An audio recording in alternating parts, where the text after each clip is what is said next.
Assalamualaikum warahmatullahi wabarakatuh. Halo para penjelajah misteri. Selamat datang di Galeri Misteri, tempat di mana kisah pesugihan, santet, tumbal, dan peristiwa lainnya yang akan kami sajikan di sini. Sebelum cerita dimulai, jangan lupa dukung channel ini dengan cara menekan tombol like, subscribe, dan aktifkan lonceng notifikasinya agar kalian tidak ketinggalan kisah-kisah misteri terbaru dari kami. Mari kita mulai ceritanya. Langit Pekalongan pagi itu biru cerah, seakan menyambut kedatangan Arum Larasati yang baru saja turun dari bus antar kota. Ransel berat berisi laptop, buku catatan, dan kamera tergantung di pundaknya.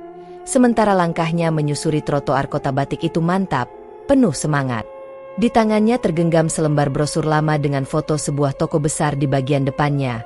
Toko batik Haji Ridwan, eksklusif dan warisan budaya.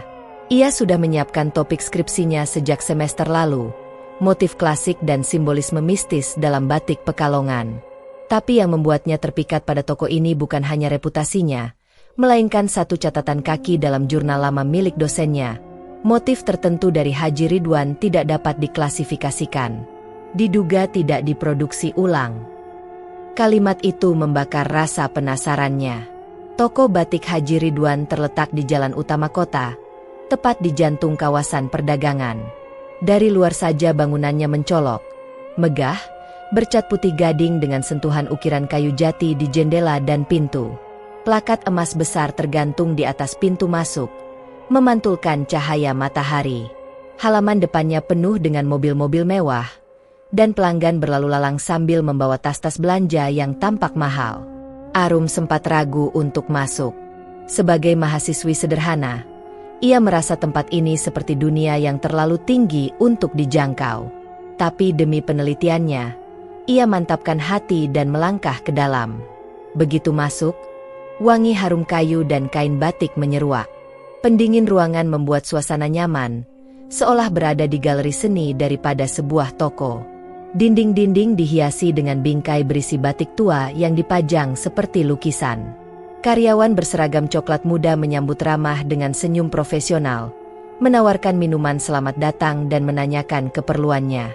"Saya Arum Larasati, mahasiswa dari UGM, ingin bertemu Pak Haji Ridwan untuk wawancara. Saya sudah kirim surat sebelumnya," ujarnya sopan. Tak lama kemudian, seorang wanita tua bersanggul rapi mendekat. Ia mengenalkan diri sebagai Bu Mirah, asisten pribadi Haji Ridwan sekaligus karyawan paling senior. Wajahnya ramah namun matanya tajam, penuh perhitungan. Ia mempersilakan Arum duduk di ruang tamu khusus tamu VIP, lalu menghilang ke dalam. Beberapa menit kemudian, Haji Ridwan datang. Sosok pria berusia sekitar 60-an, dengan sorban putih bersih dan jubah batik sutra yang tampak elegan. Senyumnya tulus, langkahnya tenang, dan ucapannya penuh kelembutan khas orang Jawa yang sudah matang dalam dunia usaha. "Assalamualaikum, Mbak Arum. Selamat datang di toko kami. Saya senang sekali ada anak muda yang masih peduli dengan budaya batik," sapanya sambil menjabat tangan Arum. "Waalaikumsalam, Pak Haji. Saya sangat berterima kasih sudah diberi waktu." Mereka mengobrol cukup lama. Arum menjelaskan topik penelitiannya dan mengajukan permintaan untuk melihat koleksi batik yang tidak dijual di toko, motif-motif lama yang tidak diproduksi ulang. Ia mengira permintaannya akan ditolak atau minimal ditunda, namun Haji Ridwan justru mengangguk pelan, matanya berbinar. "Koleksi itu ada di ruang penyimpanan khusus. Tidak semua orang boleh lihat. Tapi saya percaya kamu akan menghargai maknanya," ucapnya lembut. Arum agak terkejut dengan kemurahan hati itu, tapi ia hanya mengangguk sopan. "Saya hanya ingin memahami sisi historis dan filosofisnya, Pak." Haji Ridwan tertawa kecil. "Setiap kain batik punya cerita, Mbak Arum. Kadang, lebih dari sekadar cerita." Sebelum beranjak, Haji Ridwan memanggil Bu Mirah dan memberi instruksi agar Arum dijadwalkan masuk ke ruang penyimpanan esok hari, setelah toko tutup. Setelah itu, Arum berkeliling toko, memotret beberapa motif yang dipajang dan mencatat penjelasan karyawan. Ia kagum pada detail tiap pola dan warna yang dipadukan dengan presisi luar biasa. Beberapa pelanggan bahkan datang dari luar negeri, mengenakan batik dari kepala hingga kaki, memuji kualitas produk Haji Ridwan. Namun, di tengah keramaian itu, Arum sempat menangkap satu hal ganjil. Seorang karyawan muda yang sedang merapikan kain batik tampak pucat, dan ketika bertatapan dengannya, gadis itu buru-buru menunduk dan bergegas masuk ke dalam gudang. Seolah takut terlihat, Arum menoleh ke Bu Mirah yang berdiri di dekat rak pajangan. Karyawan itu, siapa namanya ya, Bu? Bu Mirah hanya tersenyum tipis. Banyak anak magang di sini. Mungkin baru. Tidak usah khawatir. Mereka kadang malu bertemu tamu. Jawaban itu tak menjelaskan apapun. Tapi Arum tak ingin memaksa. Ia hanya mencatatnya sebagai catatan kecil dalam jurnalnya. Menjelang sore, setelah semua data hari itu terkumpul, Arum pamit. Haji Ridwan sudah pulang lebih dulu, tapi ia meninggalkan pesan. Besok malam, Mbak Arum datang saja jam 7. Saya tunggu di ruang tengah. Kita akan lihat kain-kain yang tidak semua orang boleh tahu. Dalam perjalanan menuju penginapan sederhana yang ia sewa harian, Arum merenung. Ada sesuatu yang membuat dirinya tak tenang. Toko itu terlalu sempurna, terlalu bersih, terlalu mewah untuk usaha tradisional yang bahkan di kota lain banyak yang gulung tikar. Tapi mungkin, pikir Arum, itu semua hanyalah ketekunan dan strategi bisnis jangka panjang. Namun dalam hati kecilnya, ia merasa toko batik itu menyimpan sesuatu. Bukan cuma batik bermotif unik, tapi juga rahasia yang lebih tua dari benang dan lilin malam. Dan ia akan membongkarnya. Perlahan, tapi pasti. Udara malam itu terasa lebih dingin dari biasanya ketika Arum tiba kembali di toko batik. Jam menunjukkan pukul 7:15.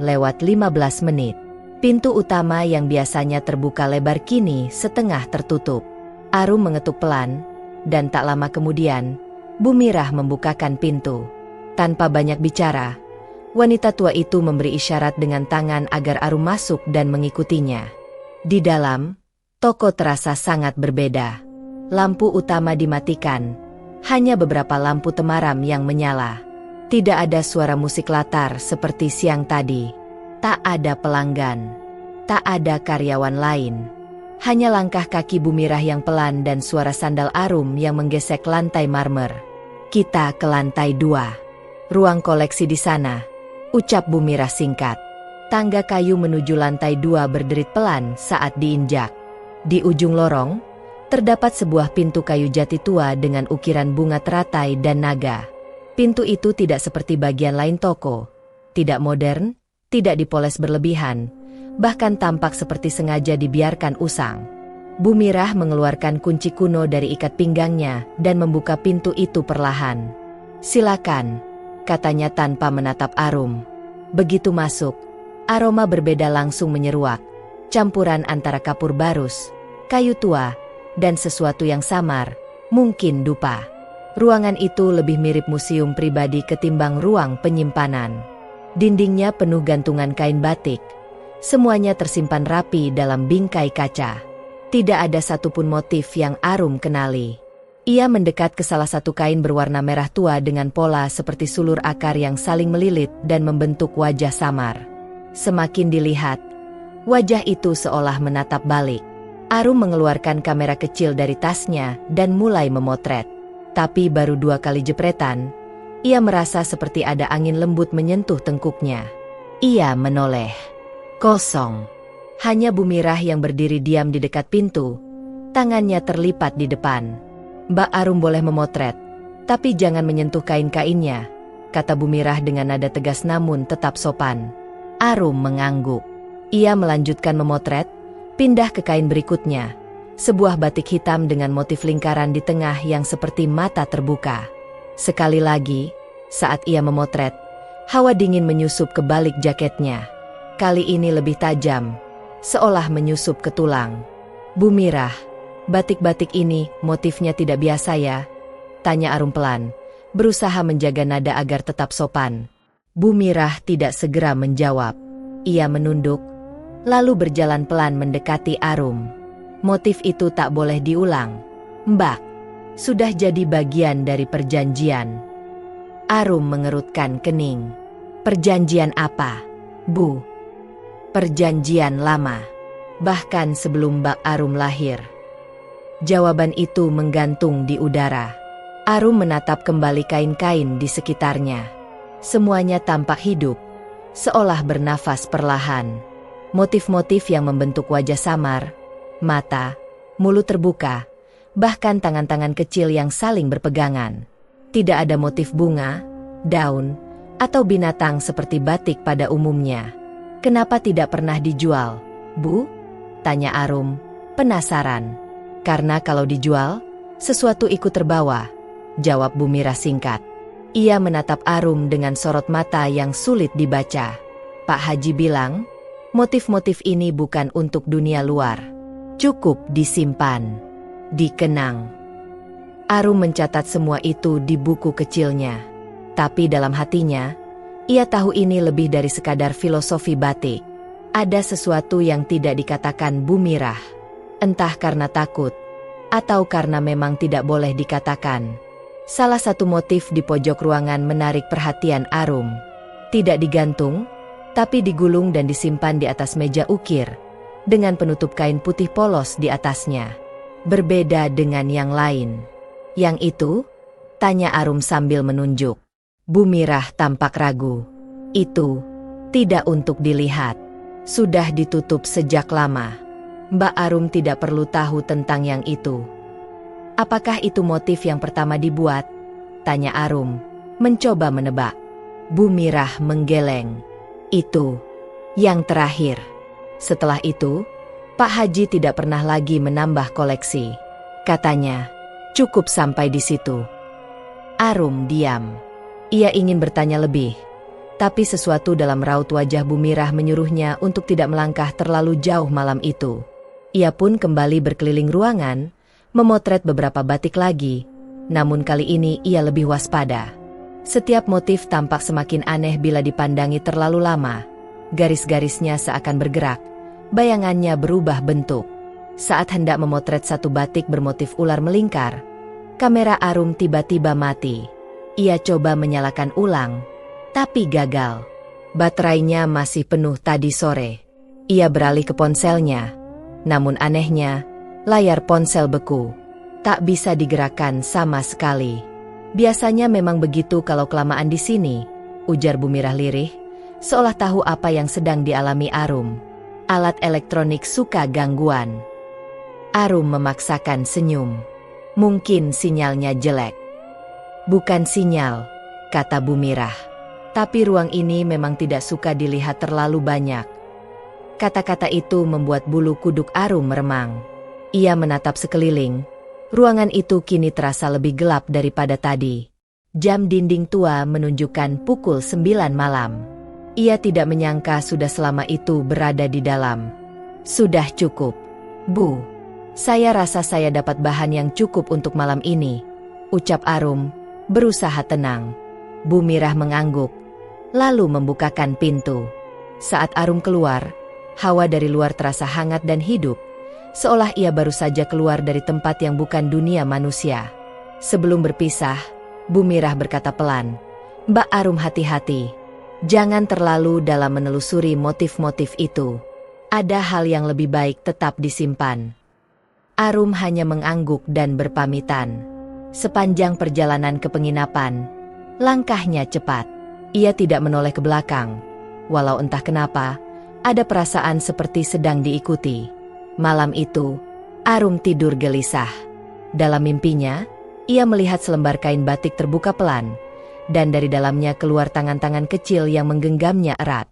Ia terbangun dengan keringat dingin, dan ketika menoleh ke meja kerja, kamera digitalnya yang mati tadi, kini menyala kembali, dengan satu foto aneh di layar. Bukan kain, tapi wajah samar yang seperti sedang menjerit di tengah pola.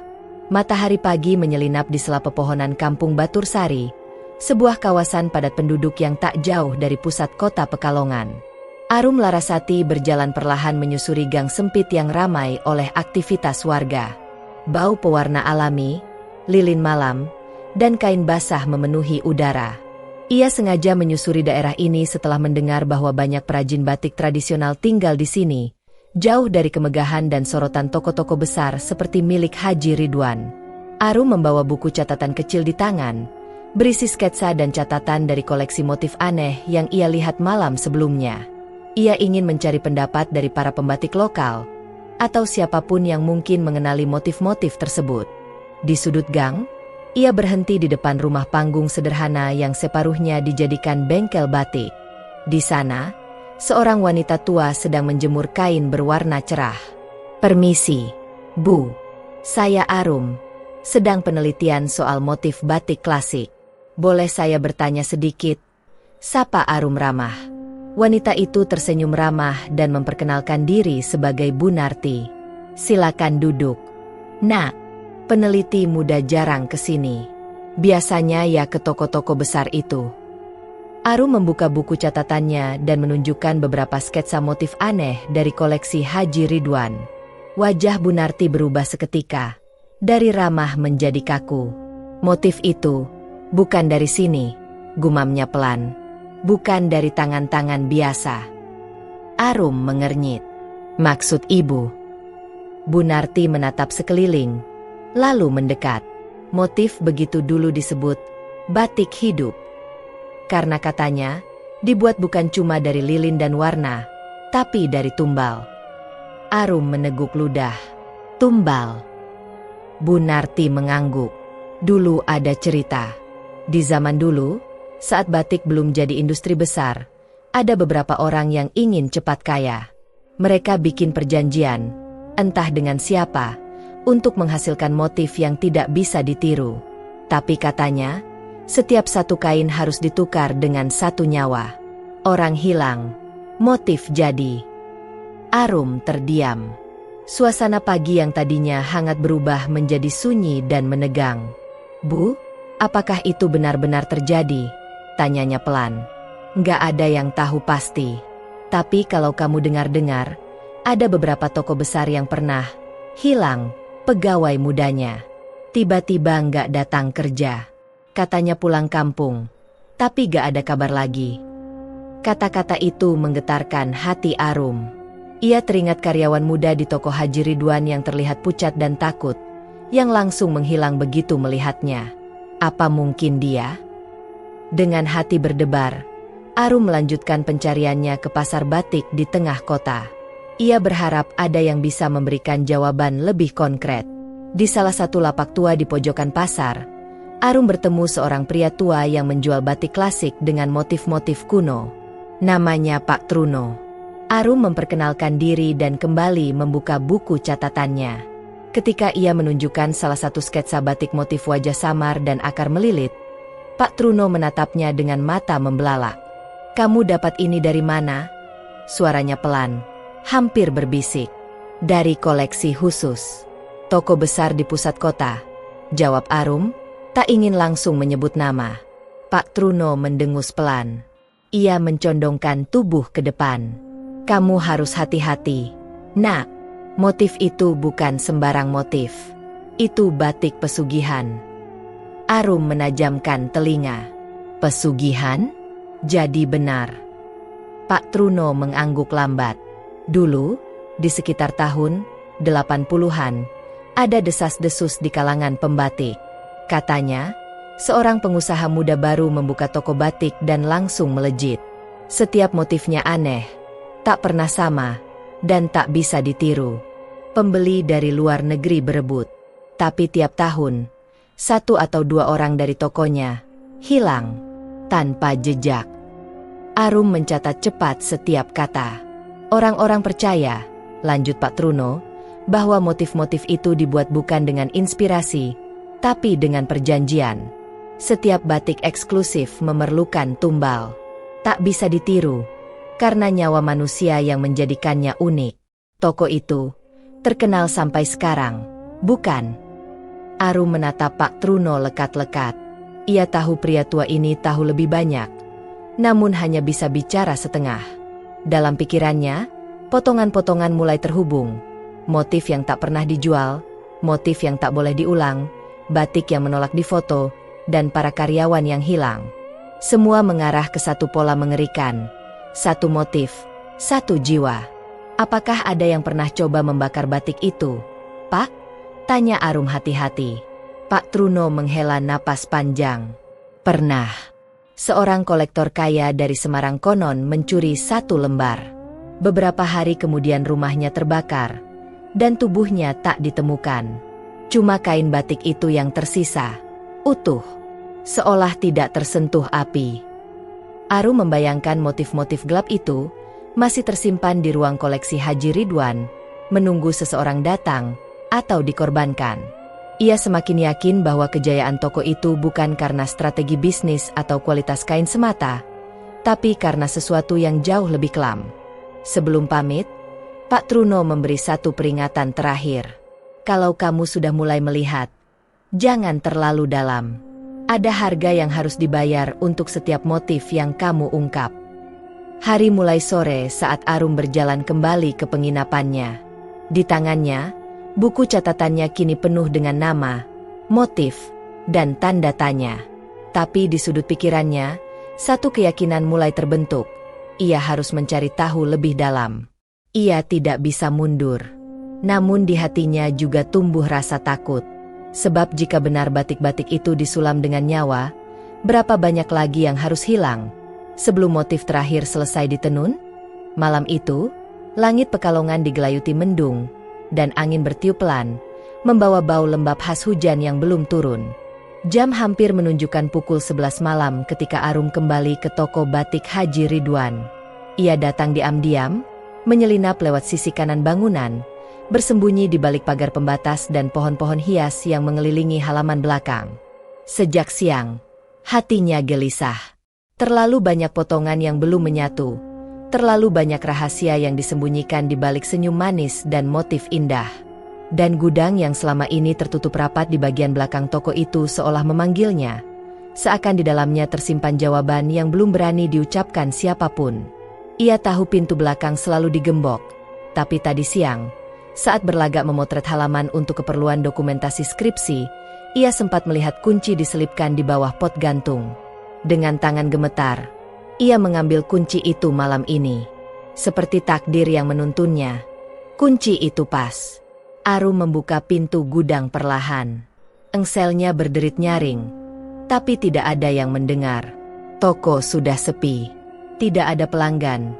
Tidak ada suara dari dalam. Semua gelap. Begitu pintu terbuka, hawa dingin menyambut.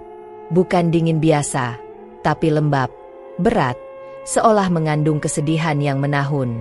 Ia menyalakan senter kecil dari ponselnya dan masuk perlahan. Di dalam, udara terasa berat dan bau menyengat seperti kain tua yang basah dan tidak pernah dijemur. Gudang itu luas, lebih besar dari yang ia bayangkan. Dinding-dindingnya dilapisi rak-rak kayu tinggi yang dipenuhi gulungan kain batik. Tapi bukan kain biasa, warnanya cenderung gelap, hitam, merah darah, coklat tua. Motif-motifnya asing, bahkan lebih kelam daripada yang ada di ruang koleksi atas. Arum berjalan menyusuri lorong sempit di antara tumpukan kain. Setiap langkahnya mengangkat debu yang menari di udara. Lampu tidak menyala, seolah ruangan ini sengaja dijaga dalam gelap.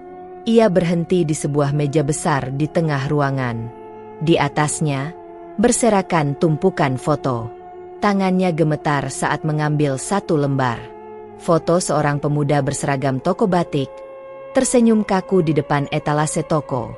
Di belakang foto, tertulis, Rizky 2019.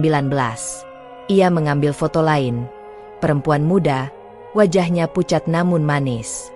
Alia 2021. Kemudian satu lagi, Dimas 2022.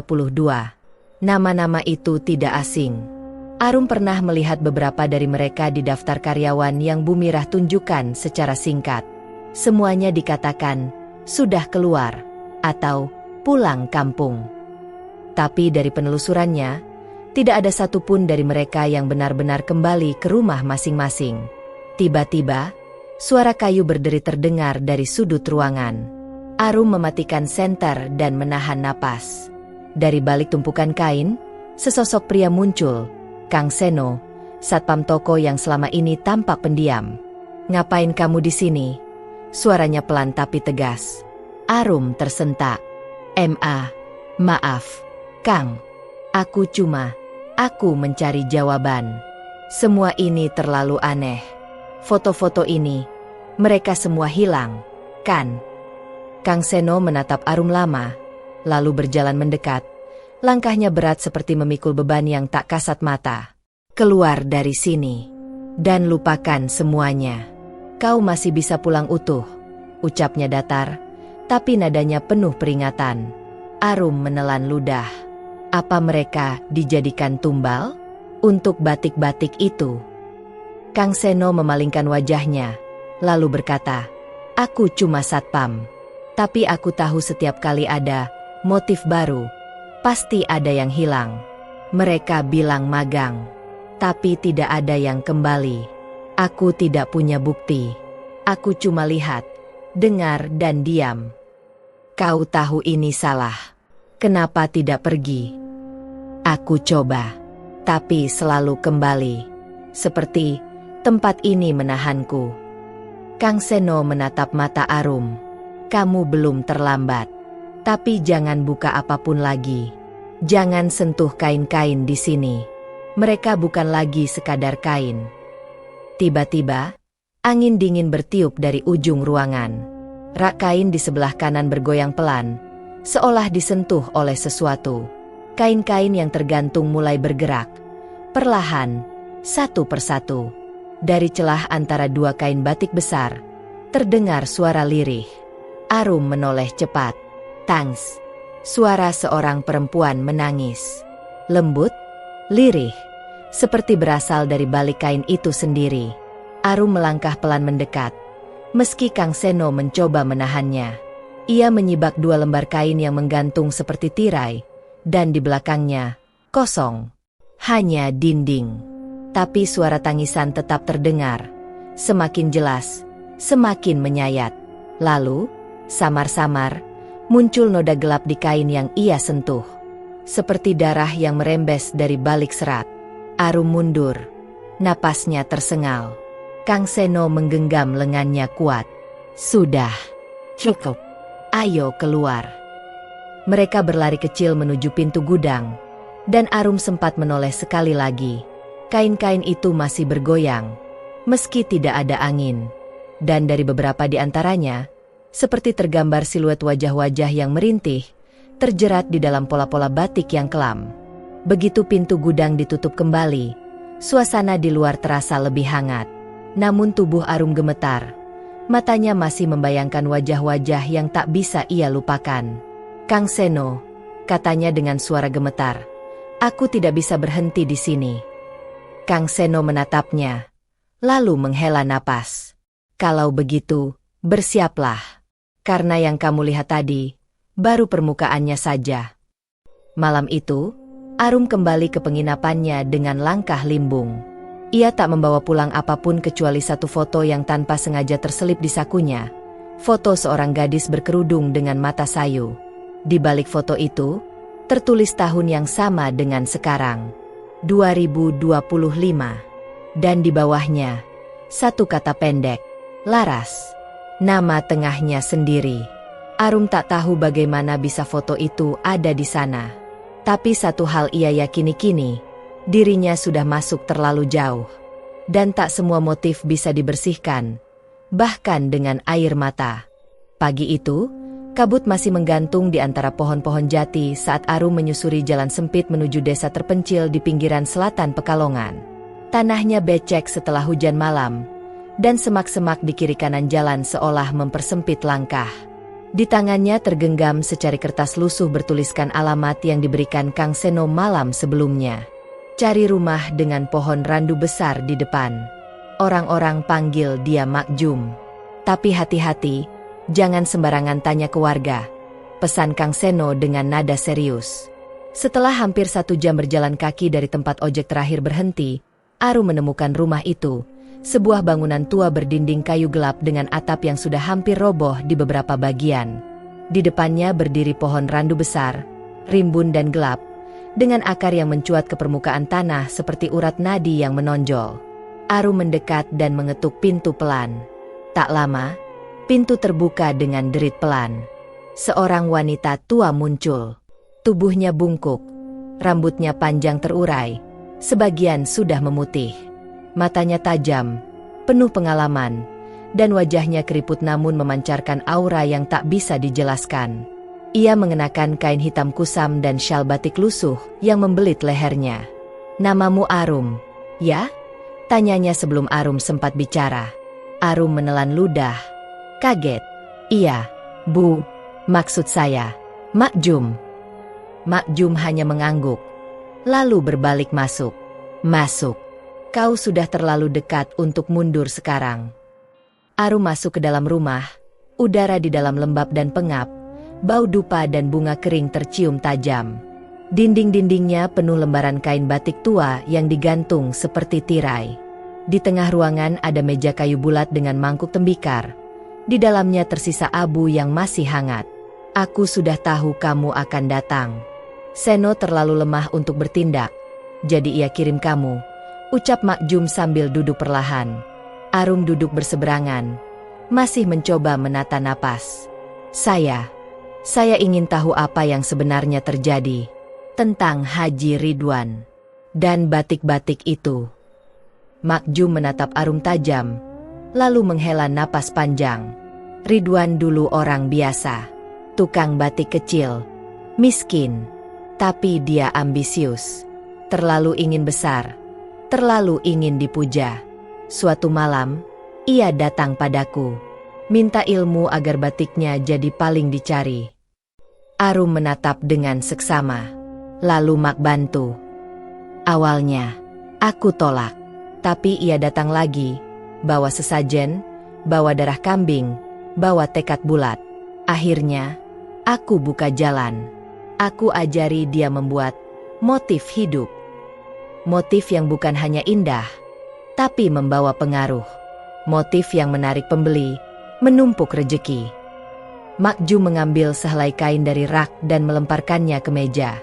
Kain itu hitam pekat dengan motif garis yang membentuk wajah-wajah kecil melolong. "Ritual pertama kami lakukan di malam Jumat Kliwon. Kain dibentangkan, malam dituangkan, dan darah kambing dipakai sebagai pengikat niat. Satu motif tercipta, dan keesokan harinya, batiknya langsung laku keras." Arum menahan napas. "Tapi, kenapa harus nyawa?" Mak Jum menunduk. "Karena lambat laun, darah kambing tak cukup. Ridwan ingin kekuatan lebih besar. Dan makhluk di balik ritual itu menuntut lebih. Maka perjanjiannya berubah. Setiap satu motif eksklusif harus satu jiwa manusia. Biasanya, karyawan baru, anak magang, atau siapapun yang bisa, dihilangkan tanpa banyak tanya. Dan Mak tahu semua itu." Arum menatap ngeri. Mak Jum mengangguk lambat. "Tahu, tapi aku tak bisa menghentikan. Setiap kali aku coba menarik diri, aku malah sakit. Rumah ini terbakar sebagian, hewan ternak mati.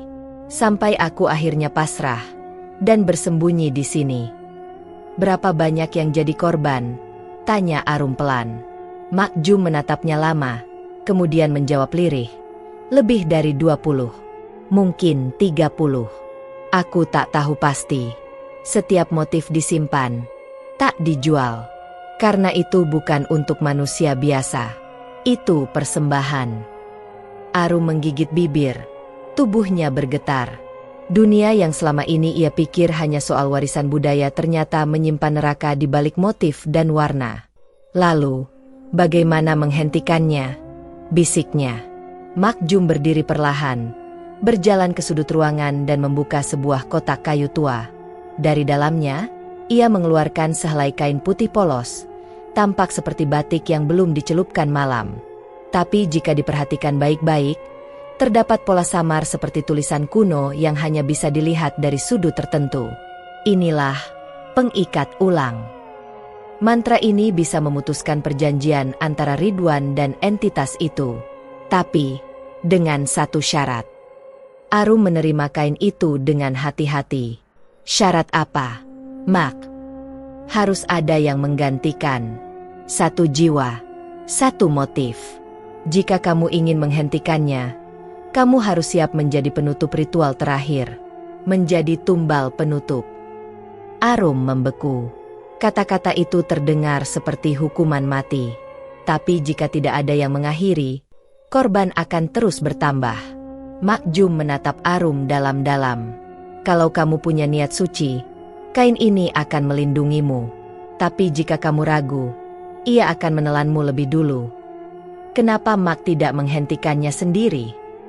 Aku terlalu lemah. Aku bagian dari awal. Tapi kamu belum ternoda. Kamu datang sebagai cahaya kecil. Mungkin kamu bisa jadi kunci. Suasana menjadi hening. Hanya suara angin yang meniup pelan dari celah dinding. Arum menggenggam kain putih itu dengan kuat. Pikirannya kacau. Tapi jauh di dalam hatinya, ia tahu ia tidak bisa mundur sekarang. Sebelum pergi, Mak Jum berpesan terakhir. Malam Jumat besok, batik baru akan diciptakan. Saat itulah kamu harus masuk, bawa kain ini, dan hentikan semuanya. Tapi ingat, tidak semua motif mau dibakar. Beberapa akan melawan. Arum mengangguk pelan. Ia keluar dari rumah tua itu dengan kaki gemetar, namun langkah yang lebih pasti. Di genggamannya, kain putih itu terasa hangat, seperti jantung yang berdegup. Dan di ujung senja, ketika kabut mulai terangkat dari bumi, Arum tahu, ia tak lagi hanya peneliti batik. Ia telah menjadi bagian dari cerita yang menunggu ditutup dengan darah. Dan motif terakhir, mungkin adalah miliknya sendiri. Pekalongan bersinar hari itu. Kota batik kebanggaan Jawa Tengah larut dalam gegap gempita Hari Batik Nasional. Spanduk warna-warni menghiasi jalanan, dan para pejabat daerah berbondong-bondong hadir dalam parade budaya. Di pusat kota, semua mata tertuju pada satu acara besar, peluncuran koleksi terakhir toko batik Haji Ridwan. Toko itu berdiri megah dan dihias dengan janur kuning, tampak seperti istana batik. Di dalamnya, undangan eksklusif mulai berdatangan. Pengusaha, seniman, wartawan, bahkan duta besar asing.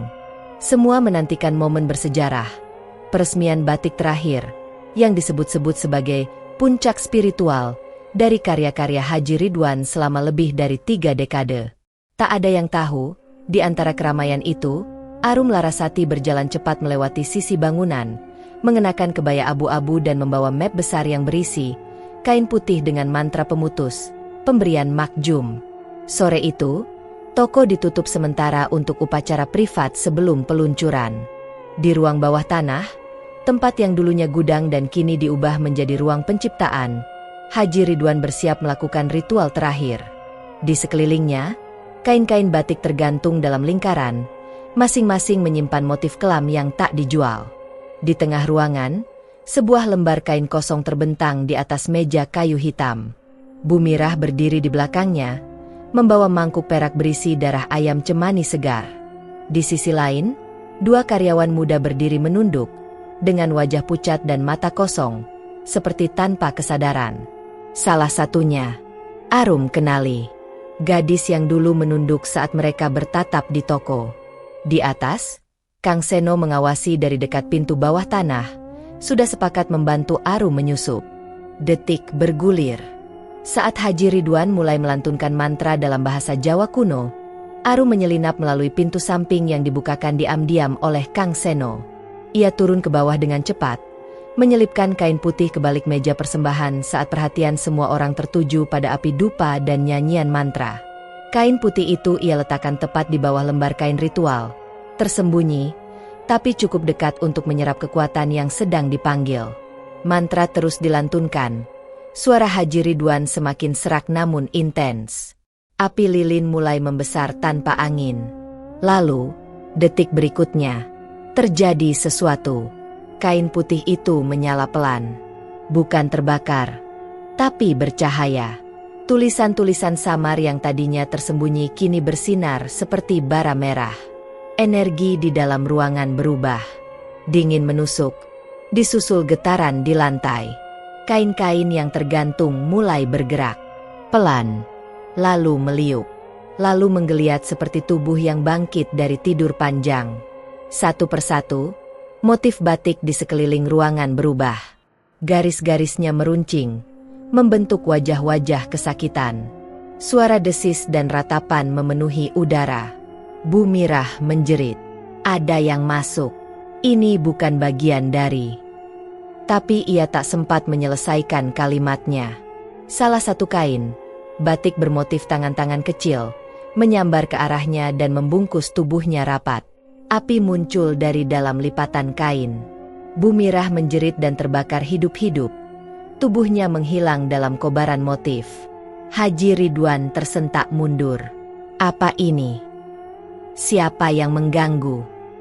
Arum keluar dari balik meja. Tubuhnya gemetar, tapi matanya teguh. Aku. Dan sudah cukup. Ridwan menatapnya dengan amarah sekaligus ketakutan.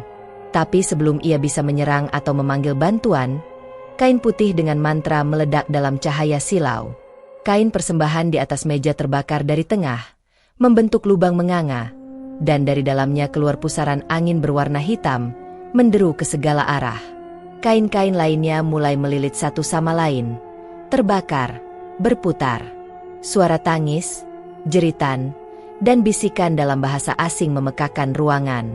Rak-rak koleksi roboh, patung-patung retak, dan lilin-lilin meleleh membentuk wajah menyeramkan di lantai. Ridwan berusaha lari, tapi kain batik yang tersisa menjambak wajahnya. Garis-garis motif menyayat kulitnya, meninggalkan luka-luka seperti dicakar makhluk tak kasat mata. Ia jatuh tersungkur, darah mengalir di lantai, wajahnya tergores parah. Kang Seno muncul dari tangga dan menarik Arum secepat mungkin. Ayo, tempat ini nggak akan bertahan lama. Apa dia mati? Tanya Arum sambil berbalik menatap Haji Ridwan yang menggeliat di lantai. Belum. Tapi biarkan dia dihukum oleh apa yang dia ciptakan. Mereka berdua berlari keluar, dan baru beberapa langkah dari toko, terdengar ledakan dari dalam.